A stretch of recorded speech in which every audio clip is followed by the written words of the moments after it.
저희 딸들이 설교 다 마무리되면 포스트잇 붙이는 일을 도와주는 때가 있습니다. 근데 어저께 주일 여러 일정을 마치고 설교 준비를 마치고 얘들아 말씀 카드 좀 붙여줘. 그랬더니 저희 딸 중에 한 명이 딱 보더니 아빠 말이 바뀌었어. 꼬부랑꼬부랑 하다가 러시아 말 같은 말로 바뀌었어. 그렇게 이야기를 하더라고요. 당연하겠죠. 구약 성경은 히브리어 혹은 아람어로 쓰여져 있는데 신약 성경은 헬라어로 쓰여져 있습니다. 그래서 신약과 구약의 언어의 차이도 분명히 있고 시선의 차이도 분명히 있습니다. 그 결정적인 차이 기준이 무엇이냐면 언어뿐만이 아니라 예수 그리스도 그분 때문에 그렇지요. 마태복음서부터 시작되는 이 복음서들은 예수님의 생애를 다루고 있습니다. 그 중에서도 마태복음은 왕으로 오신 주님에 대해서 우리에게 묘사하고 있는데 이 예수님의 탄생이 그냥 우연히 탄생이 된 게 아니라 다윗과 아브라함과 다윗의 자손으로 오신 예수 그리스도의 족보를 통해서 이것이 벌써 오래전부터 계획되어 있었고 다윗 왕가의 핏줄로 이어지게 된 왕으로서 오신 예수님에 대해서 설명을 하고 있습니다. 예수님의 생애를 마태복음, 마가, 누가, 요한복음이 각각 표현하고 있는 것을 통해서 예수님의 이 땅에서의 삶을 보다 입체적으로 우리가 볼 수 있게 될 뿐만 아니라 우리에게 도전하시는 말씀을 분별할 수도 있게끔 하나님께서 우리에게 기회를 주셨습니다. 그 중에서도 이 사복음 중에서도 마태, 마가, 누가복음은 예수님의 우리 인간적인 모습, 그러니까 사람으로 오신 예수님을 사람의 수준과 입장에서 고백하여서 같은 관점에서 보았다. 공간 복음 이렇게 마태, 마가, 누가복음 세 복음서를 따로 부르기도 합니다. 오늘 우리가 읽었던 본문 말씀은 그 중에서 예수님께서 이 땅에 태어나실 때에 그의 육신의 어머니가 되었던 마리아에게 가브리엘 천사가 와서 아들을 낳을 것이다. 그리고 그 말대로 이루어져서 임신하게 되자 약혼 관계에 있었던 요셉이 조용히 끊으려고 할 때에 요셉을 다시 주의 천사가 나타나셔서 이것은 말씀대로 이루어진 것이다. 그냥 결혼을 해라 라고 이야기할 때 요셉에게 하셨던 말씀입니다. 그리고 요셉에게 어떤 말씀이 이루어졌는지를 이야기하고 있는 장면을 우리가 같이 읽었습니다. 오늘 본문 말씀을 통해서 두 가지로 우리가 같이 오늘 말씀을 붙잡고 기도하고 싶습니다. 첫 번째로 우리가 주목하고 같이 기도하고 싶은 것은 이 모든 과정을 통하여서 무엇이 중심인가, 중요한가, 어떤 결과들이 있었는가 보니까 믿음이 바뀌더라. 믿음이 차이가 생기더라. 말씀이 이루어지는 것을 통해서 그렇습니다. 다시 한번 우리 본문 말씀을 같이 읽겠습니다. 보라, 처녀가 잉태하여 아들을 낳을 것이요 그의 이름을 임마누엘이라 하리라 하셨으니 이를 번역한즉 하나님이 우리와 함께 계시다 함이라. 아멘. 요셉으로는 받아들이기 참 힘든 일이었습니다. 자신의 아내가 될 그런 아리따운 여인이 임신을 하게 된 이 황당한 사건은 마음으로나 여러 일들로나 그에게 있어서 아마 한계를 경험하게 하는 그런 상황이 아니었을까. 담담하게 마태복음은 기록하고 있지만 요셉의 심정으로 이 부분을 읽는다면, 이 시기를 살아본다면 이 마음속에서 일어나는 이 격정과도 같은 분노 혹은 질투 이런 것들을 상상할 수가 있을 텐데 그나마 요셉은 의로운 자여서 이 모든 일을 듣고 조용히 끊으려고 했다. 이렇게 이야기하고 있습니다. 그랬는데 천사가 나타나서 이 일이 일어나게 된 이유가 뭔지 아냐. 그러면서 이사야를 통해서 말씀하셨던 예언을 떠올리게 하셨습니다. 이사야서 7장 14절 말씀에 보니까 그러므로 주께서 친히 징조를 너희에게 주실 것이라. 보라, 처녀가 잉태하여 아들을 낳을 것이요 그의 이름을 임마누엘이라 하리라. 이렇게 말씀하고 계십니다. 이사야가 살았던 시대에 하나님께서 당신이 함께하고 계신다라는 증거를 임마누엘이라는 구체적인 이름을 통해서 주님이 떠나지 않으셨고 너희와 함께하고 계신다. 징조는 처녀가 아들을 낳게 될 것이다 라는 그런 예언이었는데 이것이 예수 그리스도를 통하여서 우리에게 어떻게 이루어졌는지 성취되었는지를 설명하고 계시고 이때 태어난 예수님을 임마누엘이라고 이렇게 부른다 이렇게 말씀하고 계시는 것이죠. 말씀이 반드시 이루어집니다. 그런데 실제로 이렇게 이루어지는 때에 우리에게 누리게 되는 가장 놀라운 축복이 무엇인가? 가만히 기다려도 말씀이 이루어지는 것은 모두가 다 느낄 수 있을 텐데, 누릴 수 있을 텐데, 그럼에도 불구하고 몇몇 주님의 사랑하는 사람, 그리고 주님을 사랑하는 사람들에게 하나님께서 미리 말씀해 주시고 그게 이루어지는 일을 통해서 생기게 되는 차이점이 무엇인가, 그걸 집중하게 되는 것이죠. 예수님께서 아무도 모를 때에 이 땅에 오셨습니다.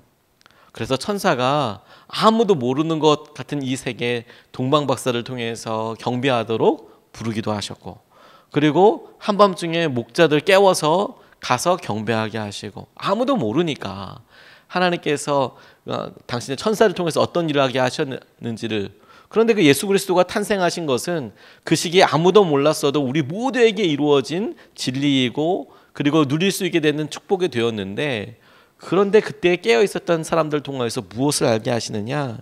말씀이 이루어지게 되더라. 믿음이 달라지게 되더라. 마리아에게 일어난 일을 가브리엘을 통해서 듣게 되었을 때 마리아가 얼마나 마음이 황당했을까 하는 생각도 들면서 질문을 해보게 되었습니다.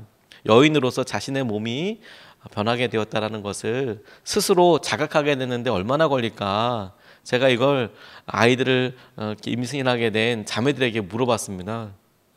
얼마나 걸릴 것 같습니까? 그녀가 스스로 내 몸이 이상해 라고 생각하게 될 때까지, 자각하게 될 때까지 얼마나 걸릴까요? 그랬더니 한 3개월 정도면 되지 않겠습니까? 뭐 민감한 사람들은 뭐 더 빨리 알 수도 있지만 한 3개월 정도면 본인이 몸이 이상하게 됐다라는 것을, 자기 안에 어떤 변화가 있다라는 것을 인지하게 되지 않을까요? 이렇게 대부분의 자매들이 이야기를 하더라고요. 그래서 또 질문하게 됐어요, 스스로에게. 만약에 마리아에게 하나님께서 어떤 준비를 하기 원하시는 거여서 내가 임신하게 될 것이고, 그리고 그 임신하게 된 아들의 이름은 이렇게 될 것이야, 어떤 일 하게 될 것이야 라고 알려주셨는데, 도대체 알려주지 않으셔도 3개월 후면은 본인이 알게 될 텐데, 그런데 미리 알려주셔서 마리아가 준비할 수 있었던 것은 무엇일까 하는 것이죠. 이 3개월이라는 시간은 무언가를 준비하기에, 특별히 엄청나게 의미 있는 일을 준비하기에 넉넉한 시간은 아닙니다. 뭐 아이를 위해서 돈을 많이 준비한다, 3개월이라는 시간은 그렇게 큰 시간이 아니고, 옷 몇 개 지을 시간, 만들 시간, 뭐 이런 정도의 시간인데 하나님께서 미리 알려주시고 그 의미에 대해서 이야기해 주고 계시는 것이죠. 도대체 뭐를 준비하기를 원하시기 때문에 하나님께서 미리 말씀하시는 걸까? 믿음을 준비시키는 거예요. 믿음을. 너에게 일어날 일이 이런 의미가 있는 것이다. 믿음이 바뀌어야 된다는 거죠. 믿음이. 시선이 바뀌고 나면, 고백이 바뀌고 나면 그의 삶에 있어서 일어난 모든 일들에 대한 반응이 달라지게 되는 것이죠.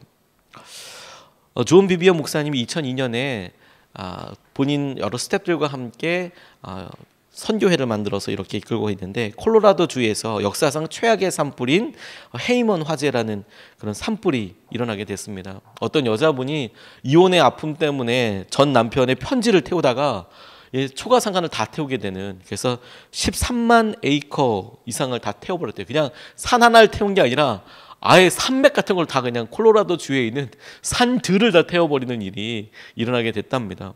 너무 마음에 분노가 있어서 전 남편으로부터 받은 편지를 다 태우다가 옮겨붙어서 산이 막 걷잡을 수 없이 다 타버리는 거예요.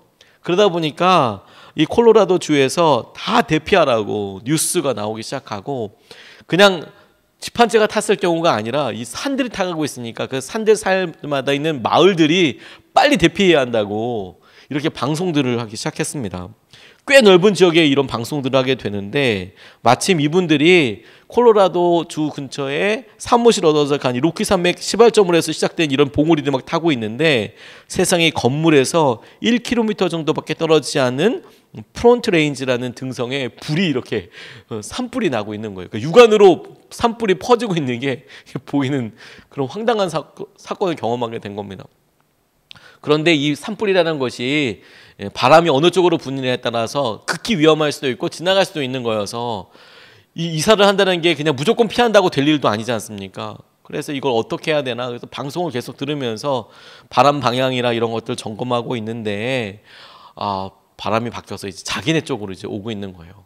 보기에는 11km, 10km 정도 이렇게 바깥이면 점점 이렇게 오게 되니까 너무 위험한 상황이 되는 것이죠. 그래서 직원들 중에 어떤 사람들은 짐을 챙기고 트럭 갖다 놓고 뭐 컴퓨터건 뭐 일단 보이는 걸 일단 무조건 싣고 빨리 도망가야 되니까 그렇게 하고 있는데, 이 존 비비언 목사님이 직원들 대다수를 데리고 이럴 때 어떻게 반응해야 되는 게 맞을까, 이런 생각을 하셨답니다.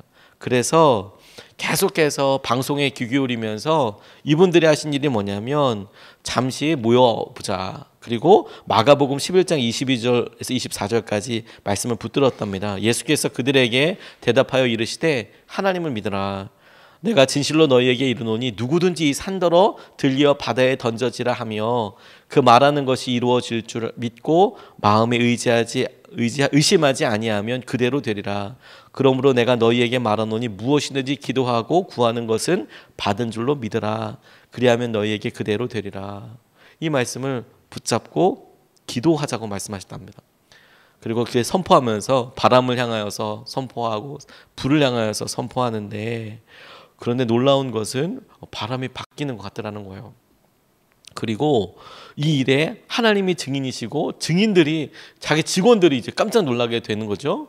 그리고 방송을 급히 보면서 이 라디오 방송으로 급하게 이제 막 실시간 방송을 하고 있는데, 동쪽에서 급히 서쪽에서 동쪽으로 급히 바람이 불고 계속 그랬었는데 이게 순식간에 반대 방향으로 바뀌게 되는 일을 경험하게 됐다는 거죠.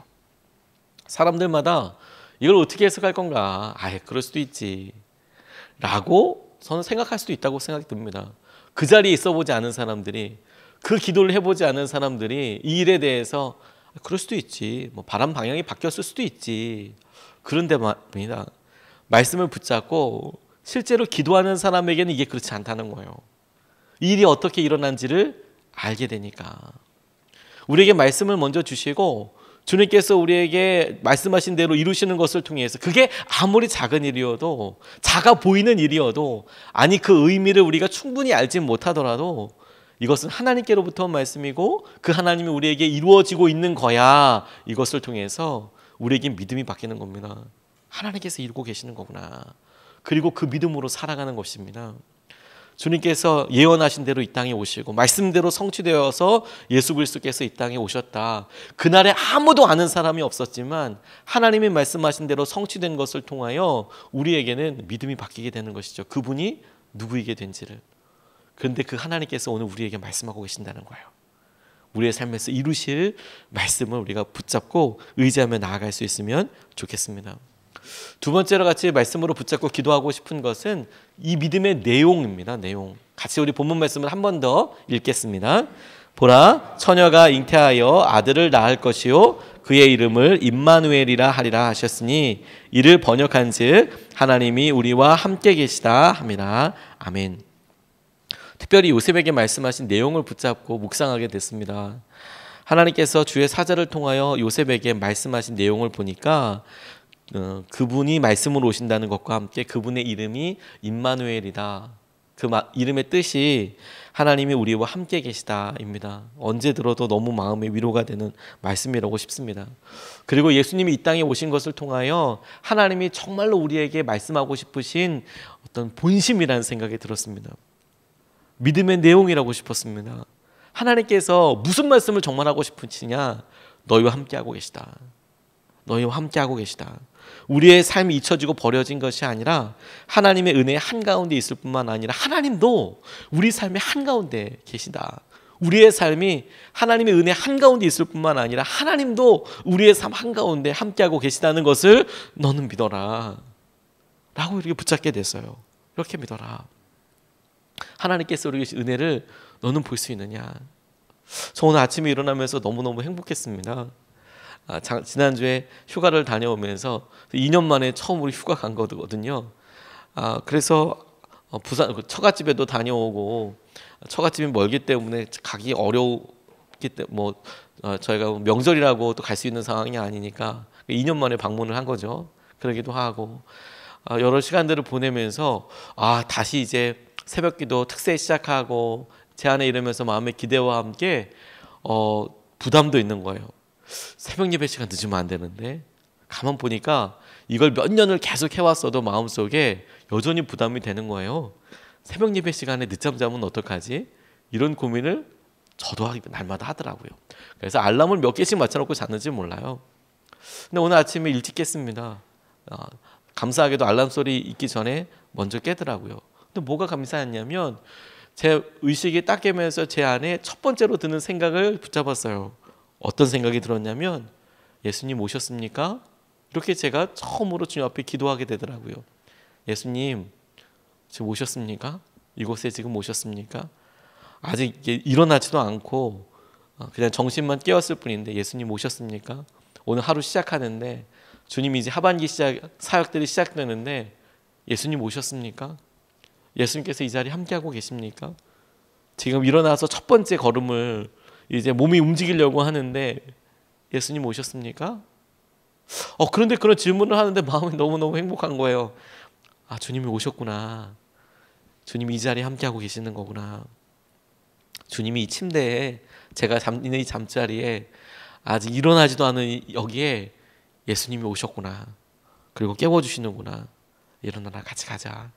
괜찮다. 함께할 거다. 함께할 거다. 너무 마음이 행복하더라고요. 하나님 감사합니다. 기대합니다. 주님 오늘 어떤 일이 일어나게 될지 주님 앞으로 우리 예수님의 사람들 교회에 우리의 사역에 우리의 만남에 우리의 예배에 어떤 일이 일어나게 될지 너무너무 감사합니다. 너무너무 감사합니다.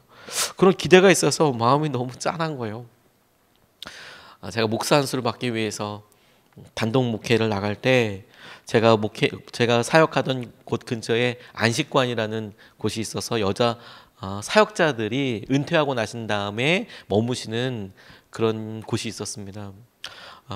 아무 친척이 없는 감리교 여성 사역자들이 목사님들이죠. 여성 목사님들. 감리교에서는 1930년대부터 여자들에게 안수를 줬거든요. 여성들에게. 이분들이 이제 뭐 80 이렇게 되시는 거예요. 이제 그때 안수 받으신 분들이. 그리고 이제 가족이 없으니까 평생 싱글로 다니시면서 목회 활동하시다 보니까 같이 모여서 사시는데 너무 저를 이뻐해 주셨어요. 이 여자 목사님들께서 새벽 3시, 4시에 교회 오셔서 그때부터 계속 새벽 예배 때까지 기도하시는 거예요. 그러니까 3시, 4시에 오셔서 새벽 예배 때까지 기도하시는 거예요. 계속 앉으셔서 이제 연로하신 분들이 계속 기도하시는데 그 교회는 얼마나 큰 축복인지 몰라요. 목사님들, 전사님들 기도하시는데. 근데 이제 새벽 예배 때 제가 설교도 하고 그리고 이제 제가 이렇게 하다 보니까 저를 이뻐해 주시는 그런 목사님, 할머니 목사님이 한 분 계셨거든요. 당신 제가 안수 받기 전이어서 전도사입니다. 10년도 훨씬 더 된 일입니다. 근데 제가 이제 이임을 하게 됐어요. 단독 목회를 하게 해서 시골로 목회를 내려가게 되는데 이분이 저한테 편지 하나를 이렇게 주셨습니다. 자기론 전도사님께 드립니다. 전도사님 기쁘면서도 서운하네요. 이분이 적은 편지입니다. 성실하면서도 열정적인 모습을 보지 못하게 되었기에 전도사님 성별 예배에 참석 못해 죄송합니다. 어려운 목회를 하는 후배 목사가 성지순례를 떠나면서 제단을 맡겨주셨기에 부족하나마 그 제단을 향해 가면서 몇 자 적습니다.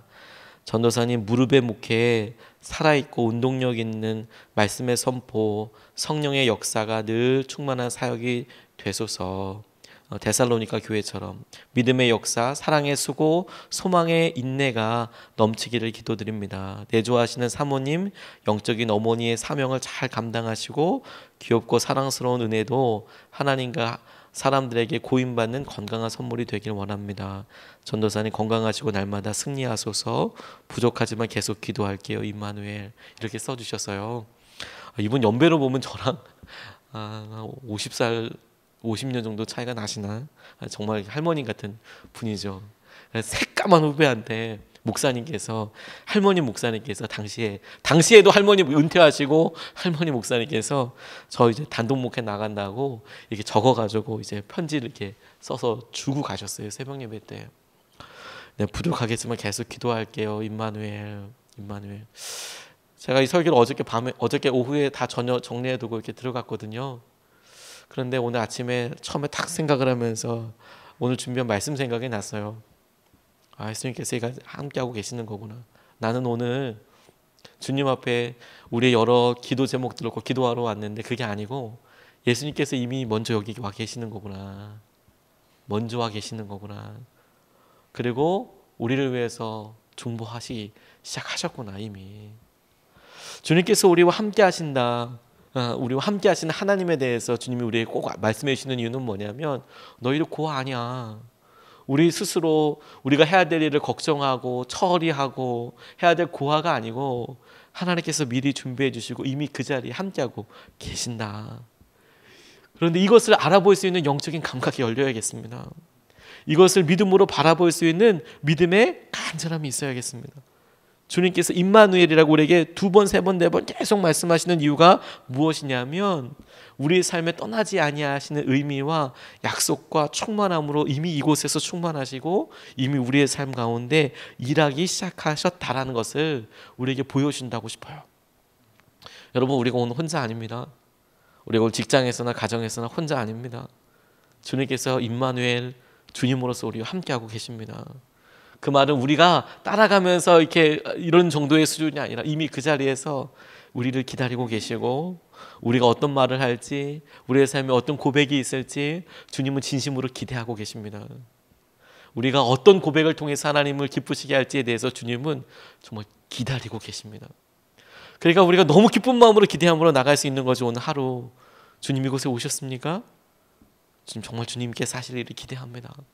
주님께서 오늘 만나게 하실 일, 고백하게 하실 일, 오늘 이 시간에도 기도하게 하실 일, 30일 동안 우리가 말씀 붙잡고 주님을 의지하고 우리의 기도 가운데 주님께서 당신의 영광을 드러내실 것을 기대합니다. 주님 뜻대로 이루어 주시고 인도하여 주십시오. 우리가 이것을 붙잡고 하나님께서 하실 일들을 기대하며 나아가고 싶습니다.